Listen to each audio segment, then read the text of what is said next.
Et pour parler en détail de cela, nous avons en ligne Madame l'ambassadeur Wafaa Bassim, ancien ministre adjoint aux Affaires étrangères. Bonsoir. Bonsoir.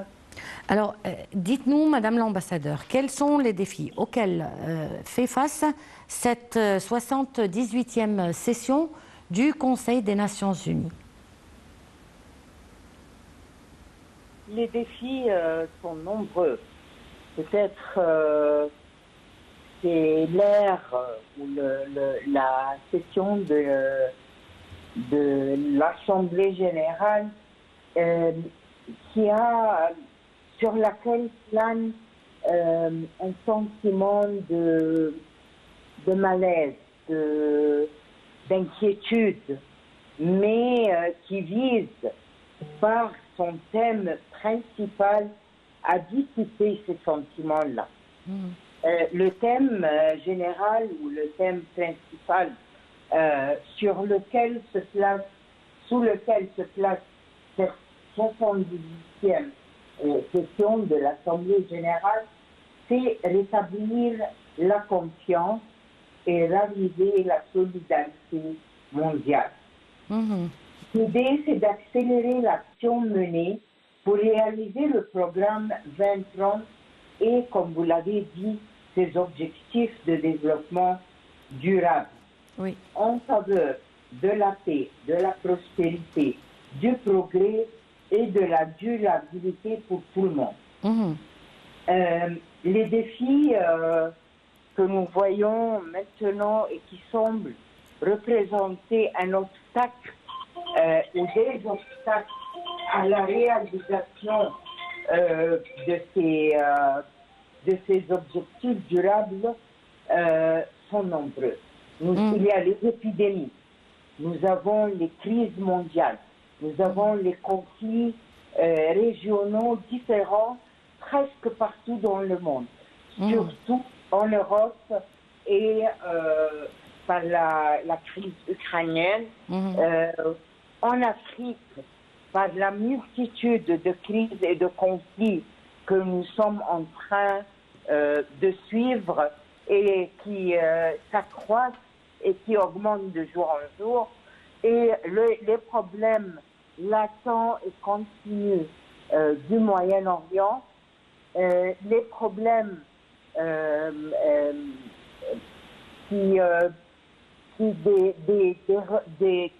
découlent des crises naturelles qui se sont multipliées cette année, ces jours-ci, comme on ne l'avait jamais vu. Les inondations, les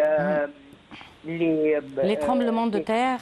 Les tremblements de terre, et puis les désastres que l'être humain lui-même a créés, comme les problèmes de l'immigration clandestine, des réfugiés partout, des personnes déplacées. Nous avons entendu ou écouté le secrétaire général de l'ONU qui a énuméré tous ces défis-là. Il y a la crise économique mondiale qui vient du fait des crises naturelles, mais aussi des épidémies comme le Covid-19.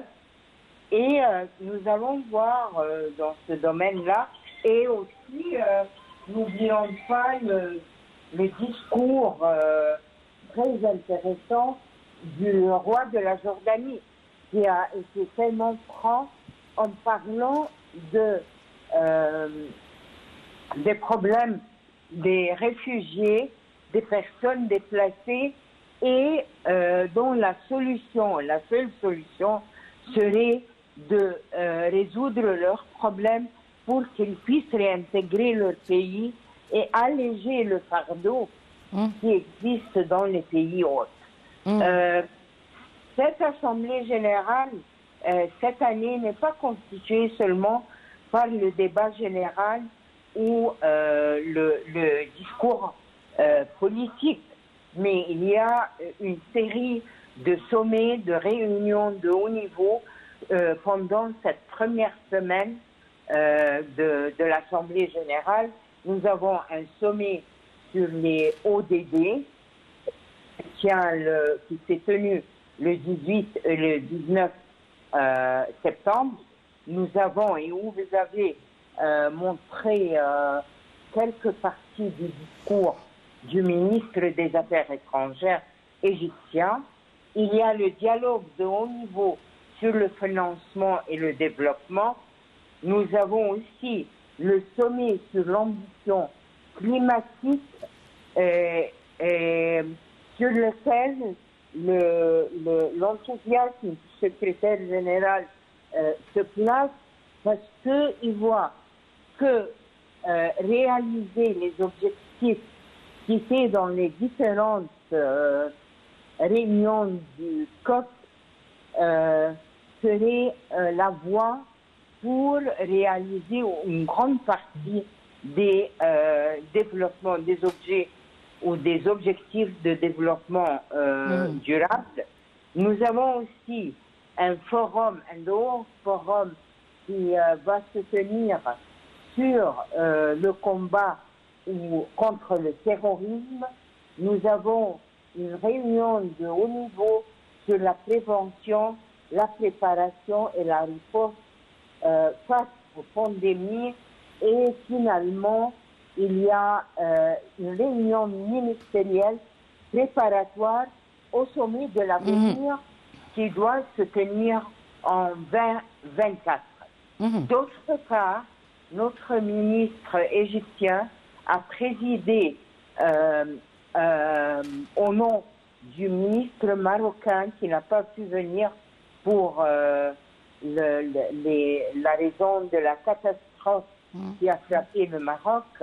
Et notre ministre a présidé sur la réunion des ministres arabes présents à l'Assemblée générale pour discuter des différents problèmes, des différentes crises dont souffre le monde arabe et de prendre état des développements qui concernent le processus de paix ou de non-paix, mais disons le développement, surtout à la lumière de la croissance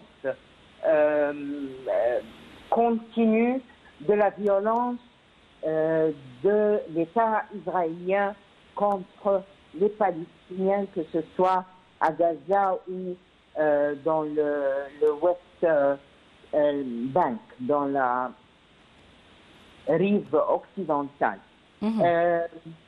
Tous ces points-là, tout ce bouillonnement, toutes ces grandes activités mettent en cause et en point focal toute l'inquiétude du monde, tout le désir du monde de trouver des solutions durables, crédibles et aussi qui peuvent être mises en application de façon réaliste pour en sortir de cette crise-là et retrouver disons, un rayon d'espoir pour les jours qui viennent. Bon, Madame l'ambassadeur, depuis leur création, les objectifs du millénaire, est-ce qu'on peut dire qu'on a réalisé des progrès sur n'importe quel objet de ces SDG? Ces SDG sont, comme vous le savez, comme les auditeurs le savent, sont 17 objectifs de développement durable qui s'étendent sur tous les, disons, sur tous les... l'environnement, la santé, les domaines d'intérêt, surtout les domaines d'intérêt, l'éducation, des populations du monde entier. Ce sommet-là qui se tient des ODD devrait mettre le point ou faire le point sur ce qui a été réalisé, qui n'est pas beaucoup, malheureusement, à cause de ce que de toutes les crises, de tous les défis qu'on a énumérés. Peut-être parfois, Madame l'ambassadeur, que le contraire est vrai, que sur certains de ces objets, il y a eu un déclin plutôt qu'un progrès. Malheureusement, oui. Et c'est le moment d'une prise de conscience très importante de la part de tous les leaders du monde entier, de tous les pays, de s'unir et de faire preuve d'un nouvel impetus qui aidera à accélérer les actions pour atteindre les objectifs de développement durable. Si nous comparons le jour de la déclaration de ces ODD et maintenant nous sommes à mi-chemin, et en vue de l'année 2030, vraiment on n'a pas beaucoup de choses pour en être fiers.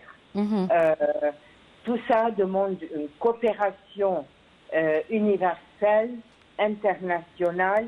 Il faut sortir des petits problèmes, des crises internes, sortir de cet état d'apathie qui fait que le monde entier se penche à son intérieur et ne pense pas de façon globale à sortir de ces crises-là, bien que le résultat va être très négatif pour tout le monde. Les crises, l'inflation, la pauvreté, les épidémies, tout cela ne va pas exclure un ou l'autre des pays du monde. Ça va attaquer tout le monde. C'est un monde qui devient très petit, qui devient en état d'interaction, d'interdépendance, et un travail multilatéral sur tous les plans, dans tous les domaines, doit être exécuté pour en sortir de tous ces problèmes. Ben justement, comme vous l'avez dit, Madame l'ambassadeur, c'est un monde qui devient interdépendant. Donc chaque action de l'autre se reflète ou a une réaction ou une conséquence sur moi-même. Donc à ce moment-là, le Conseil des Nations Unies, il doit prendre des mesures vraiment très concrètes et très sévères contre celui qui nuit aux intérêts des autres. Ça c'est sûr, et je prendrai, disons, un exemple qui n'est pas nécessairement une crise politique. Prenons les changements climatiques, les émissions des gaz,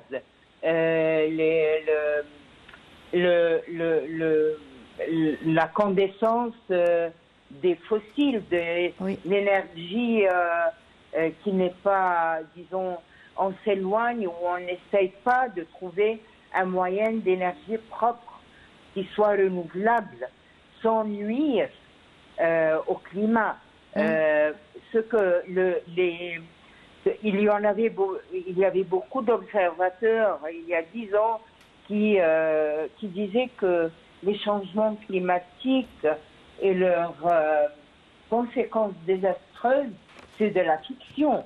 Que ce n'est pas vrai. Mais aujourd'hui, plus que jamais, avec l'élèvement des températures, les torrents, les averses, les tremblements de terre, beaucoup de ce que nous voyons, la sécheresse dans plusieurs pays, la désertification, tout cela nous prouve que les changements climatiques et leur effet néfaste, c'est de vrai. Et ceux qui essayent de se cacher ou de se dérober à leur responsabilité devant ceux qui ont subi les conséquences du progrès industriel et qui n'ont pas eu la chance d'avoir ce même progrès et qui essayent de convaincre que le monde est à part égale, ils doivent savoir qu'ils sont tout à fait erronés.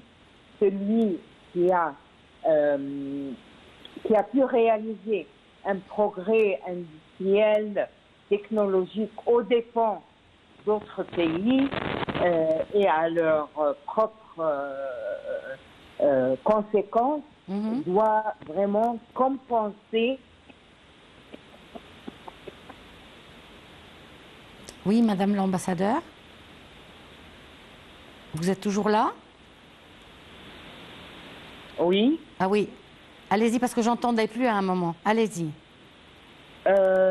J'ai répondu à votre dernière question en ce qui regarde la responsabilité globale, universelle et l'interdépendance des pays pour trouver des solutions durables aux problèmes que les uns et les autres ont commis.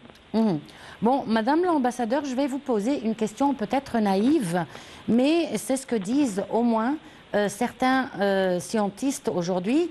Ils disent que le tremblement de terre du Maroc, les inondations de la Libye, les épidémies comme le coronavirus et autres sont des créations des humains pour réduire le nombre d'habitants sur la Terre. Qu'est-ce que vous pensez de ces propos? Vous l'avez bien dit vous-même, c'est une approche très naïve, mais certainement ce sera vraiment une réflexion, une pensée très satanique de penser que la réduction des habitants de notre planète devrait se faire à travers des désastres commis par l'être humain lui-même. Mais certainement, et sans que je sois un membre de l'auguste assemblée scientifique, mais je pense que beaucoup de la conduite humaine sur le plan développement, pas développement, mais sur le plan progrès industriel. Oui. Et consommation Consommation sont irraisonnables, irréfléchis aussi aux dépens des autres. Certainement, sans qu'ils aient pris conscience, ou même s'ils aient pris conscience, mais ne se sont pas, disons, occupés ou demandé qu'il fallait arrêter ou il fallait réduire ou prendre des mesures atténuantes, je crois que cette irresponsabilité joue un rôle certainement, surtout en ce qui concerne les changements climatiques, les effets de serre, la désertification, les tremblements de terre, je ne suis pas sûre, mais il y a quand même les échappements de gaz. Les tâches, les grandes tâches pétrolières, certainement tout cela joue un rôle, bien que jusqu'à maintenant, ça n'a pas été prouvé dans les laboratoires, cette histoire de la création du Covid-19 ou du tremblement de terre du Maroc. Parce que quand même, nous avons eu le tremblement de terre en Syrie, en Turquie et au Japon. Je ne suis pas très sûre que c'est fait par l'être humain. C'était une question naïve, en tout cas, mais qu'on devait vous poser. Et sur ce, Madame l'ambassadeur, on vous remercie beaucoup pour votre intervention. Et on doit finir parce qu'il y a le journal télévisé. Donc merci pour cette intervention. On vous remercie de nous avoir suivis. On se retrouve donc demain à la même heure avec une nouvelle édition de Direct et un nouveau colloque.